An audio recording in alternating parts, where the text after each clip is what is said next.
Assalamualaikum warahmatullahi wabarakatuh. Hamidalillah wa musallin ala Rasulillah sallallahu alaihi wasallam. Bapak Ibu sekalian yang dirahmati Allah, kita lanjutkan kajian kita pada hari ini yang telah memasuki hari yang ke-22. Mudah-mudahan Allah berikan kekuatan iman yang sehat sehingga bisa menjalankan training center ini dan kita mencapai level sebagai hamba Allah yang takwa. Tetapi sekali lagi Bapak-Ibu sekalian, di awal sudah kita sampaikan satu makalah bahwa ketakwaan tidak mungkin diraih tanpa ilmu. Ketakwaan tidak diraih dengan kebodohan. Oleh karena itu bulan Ramadan adalah bulan untuk belajar. Baik, pada kesempatan ini kita lanjutkan tentang hafalan atau menghafal. Ini kalau dalam pendidikan Islam, menghafal itu tahapan belajar yang paling dasar sebelum menganalisa. Jadi kalau teori-teori barat yang kalau kita nggak kritis sangat berbahaya, yang menafikan hafalan itu justru malah melemahkan.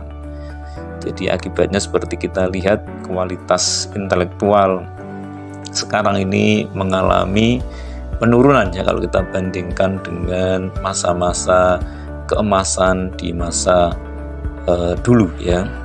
Jadi para ulama dulu kalau menulis kitab itu karyanya luar biasa. Jadi bisa berjilid-jilid dengan huruf yang kecil-kecil. Saya coba kemarin download kitab Ayyuhal Walad karya Imam Al-Ghazali, Wahai Anakku, itu kitab aslinya tulisannya kecil-kecil, susah dibaca. Tapi sepertinya ada yang kemudian menulis ulang dan diperbesar. Kalau kita melihat dari zaman dulu, kitab-kitab itu ditulis dengan kondisi teknologi yang tidak sebagus sekarang. Bahkan misalnya kitabnya Imam Al-Mawardi ya, itu kalau sekarang dicetak itu ada Adabuddin Waddin, ada Adabuddin Wadunya. Mana yang benar? Ya tidak jarang ulama dulu itu menulis kitab itu tidak diberi judul. Jadi dia tulis dalam manuskrip ya, kemudian murid-muridnya itu menulis ya. Jadi kalau sekarang ditemukan kitab karya Imam Al-Mawardi tapi judulnya beda, ya sanad murid yang nulisnya berbeda meskipun isinya sama. Jadi tentang Adabuddin Waddin atau Adabuddin Wadunya, jadi sama ya. Ini ilmu itu memang kalau dulu ya di hati dan pikiran para ulama. Kalau sekarang kan ilmu ada di HP dan laptop. Jadi kalau laptopnya hilang, HP-nya hilang, udah kesulitan. Dulu ada cerita seorang teman yang ambil S3, disertasinya hampir selesai, laptopnya dicuri orang. Wah, itu pusingnya minta ampun karena laptopnya itu dia disertasinya itu kan ditulis di situ semua, dia harus menulis ulang itu. Padahal kalau dilihat disertasi itu kan mengumpulkan kompilasi itu kan.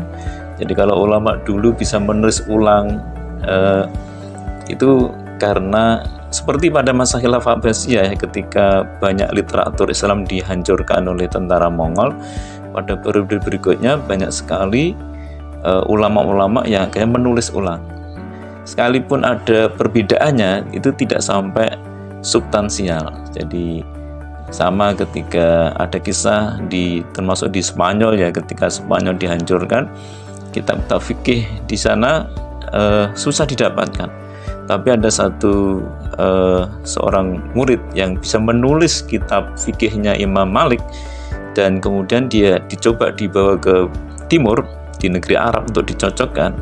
Ternyata perbedaannya hanya soal dua huruf saja, fa dan wa, yang itu tidak terlalu substansial dari isi kitab tadi. Itu menunjukkan bahwa ilmu benar-benar dihafal.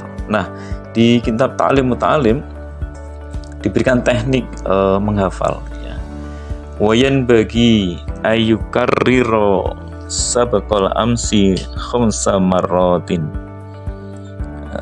Jadi Maksudnya seorang penuntut ilmu atau pelajar sebaiknya mengulangi pelajaran yang telah diajarkan secara berulang. Jadi ayyukarriro. Jadi jangan sampai setelah pelajaran terus tidak dimutolaah ulang. Jadi wayan bagi ayyukarriro, harus dilakukan pengulangan. Sabaqal amsi khamsa marratin. Pelajaran yang diajarkan kemarin diulang 5 kali. Ya, kalau menurut buku ini 5 kali. Wasabaqal yaumil ladzi qoblal amsi arba'a marrat. Pelajaran 2 hari sebelumnya diulang 4 kali. Wasabaqal ladzi qoblahu salasan. Pelajaran sebelumnya lagi diulang 3 kali. Walladzi qoblahu isnaini. Pelajaran sebelumnya lagi 2 kali. Dan walladzi qoblahu wahidan. Pelajaran sebelumnya lagi 1 kali. Luar biasa ini.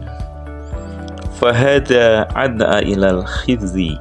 Dan metode itulah yang membuat seorang pelajar mampu menghafal. Jadi metode tikror atau mengulang pelajaran. Jadi kalau disederhanakan, saya ulang lagi, pelajaran kemarin, misalnya kemarin kita ikut pelajaran diulang dibaca 5 kali. 2 hari yang lalu, 2 hari kemarin, 2 hari sebelumnya dibaca ulang 4 kali. 3 hari sebelumnya dibaca ulang 3 kali. Dan pelajaran 4 hari sebelumnya dibaca 2 kali. 5 hari sebelumnya cukup dibaca 1 kali. Ini metode yang bisa memudahkan kita menghafal. Luar biasa ya, sehingga para ulama dulu itu hafalannya kuat ya. Di samping juga konsumsi dan kehati-hatian dalam sikap perbuatan itu juga membuat hafalan itu kuat di dalam diri seseorang. Itu tentang teknik menghafal. Kemudian juga yang perlu diperhatikan, misalnya kalau ingin menghafalkan hadis atau ayat Quran misalnya. Di sini disebutkan wayan bagi alla ya'tadal mukhafatata fi tikrari li anna darsa yan bagi ayyakuna biquwatin wa nasyatin. Seorang pelajar harus membiasakan tikror, mengulang-ulang pelajarannya dengan membunyikan suara yang pelan. Jadi tidak boleh nggak ada suaranya, tetap harus ada suaranya, tapi pelan. Li'anna darsa yan bagi ayyakuna biquwatin wa nasyatin. Ya. Karena pelajaran dan pengulangan tadi, tikror tadi harus dengan suara yang kuat, dengan penuh semangat. Namun wala yajharu jahrun wala yujhida nafsahu kaila yanqatiya anitikrori. Tapi ya ojo banter-banter, jadi juga tidak terlalu keras yang bisa memberatkan, nanti kemudian malah berhenti dan tidak mau mengulangi pelajaran, keselan suaranya banter terus bengok-bengok. Yang bagus bagaimana ya, tengah-tengah, tidak lirih, tidak keras. Kemudian disebutkan di sini fa khairul umuri awsatuha, karena sebaik-baik persoalan adalah ya yang tengah-tengah, tidak lantas tidak ada suaranya, diem aja, kemudian juga tidak terlalu keras tapi pelan sambil dibaca ulang ya. Kalau mau menghafalkan hadis, menghafalkan doa-doa, menghafalkan Quran, tipsnya di kitab Ta'lim Muta'alim seperti itu.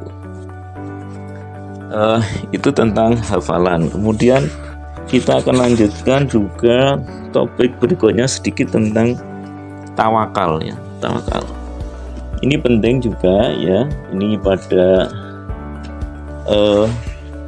faslun fit tawakkuli, ini pasal yang ke-7 tawakal. Ini penting ya, seorang pelajar ya, tidak hanya hafalan tapi bagaimana faktor-faktor yang mempengaruhi keberhasilan pelajar ini dikaji, dibahas di dalam kitab Ta'lim Muta'allim. Sumala Buddha li talibil ilmi minat tawakkuli fi talibil ilmi. Seorang pelajar tidak bisa tidak dalam menuntut ilmu harus memiliki karakter yang tawakal. Maksudnya apa ini tawakal ini? Wala yahtamu li amri rizki, nggak usah terlalu mikir urusan rezeki ya. Yang bisa wala yastahilu qalbu bidzalik, dan tidak usah, maksudnya hatinya menyibukkan dengan urusan rezeki, dalam urusan duit. Jadi kalau mau belajar ya sudah, nggak usah mikir kisumben mergai opo, kemudian ilmu iki piye. Fokuslah mencari ridho Allah.